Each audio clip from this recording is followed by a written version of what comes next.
নেপালে ভয়াবহ বন্যায় অন্যদিকে প্রাণহানির ঘটনায় শোক প্রকাশ করেছেন প্রধানমন্ত্রী নরেন্দ্র মোদীও। তিনি ইতিমধ্যেই নেপালের প্রধানমন্ত্রীর সঙ্গে ফোনে কথা বলেছেন। তবে একের পর এক ভিডিও যে সামনে এসেছে, সেখানে নেপালের ভোটেকোশি যে নদী, সেই নদীতে আচমকাই হড়পা বান, যার জেরে একের পর এক জায়গা ভেসে গিয়েছে। বড় বড় পাঁচতলা বিল্ডিং কার্যত জলের তলায় চলে গিয়েছে।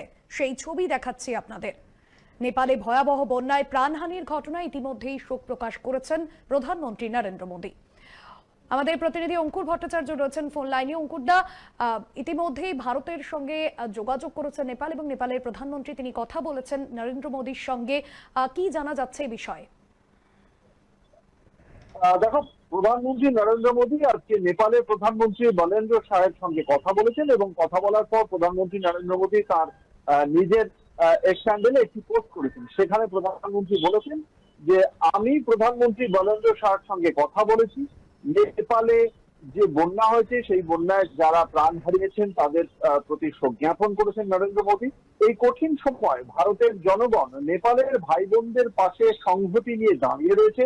নেপালকে সব ধরনের সম্ভাব্য মানবিক সহায়তা প্রদানে ভারত প্রস্তুত রয়েছে। উদ্ধার এবং ত্রাণের যে কার্যক্রম রয়েছে সে বিষয়ে ভারতীয় যে সমস্ত দলগুলো রয়েছে সেগুলো নিবিড়ভাবে কোঅর্ডিনেট করছে, সমন্বয় করছে। আগামীকালই নেপালে একটা ত্রাণ পাঠাতে চলেছে ভারত, এ কথাও জানিয়েছেন প্রধানমন্ত্রী নরেন্দ্র মোদী।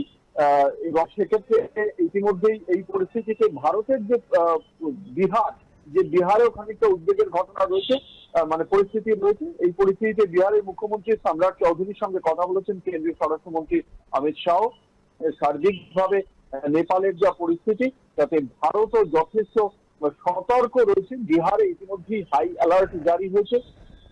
ভয়ঙ্কর বিপর্যয়ে ইতিমধ্যেই প্রায় 17 জনের মৃত্যুর খবর মিলেছে চীনের সীমান্তবর্তী ওই এলাকায়। নেপাল থেকে বয়ে আসা গন্ডক, কোশি সহ একাধিক নদী বিহারে ঢোকে, ফলে সেই জন্যই সেখানে বাড়তি সতর্কতা রয়েছে। নেপাল পর্যটন বোর্ডের তথ্য অনুযায়ী বন্যা দুর্গত এলাকা থেকে অন্তত 384 জন পর্যটক এখনো পর্যন্ত নিখোঁজ। তাদের মধ্যে 291 জন বিদেশি এবং 93 জন নেপালি নাগরিক।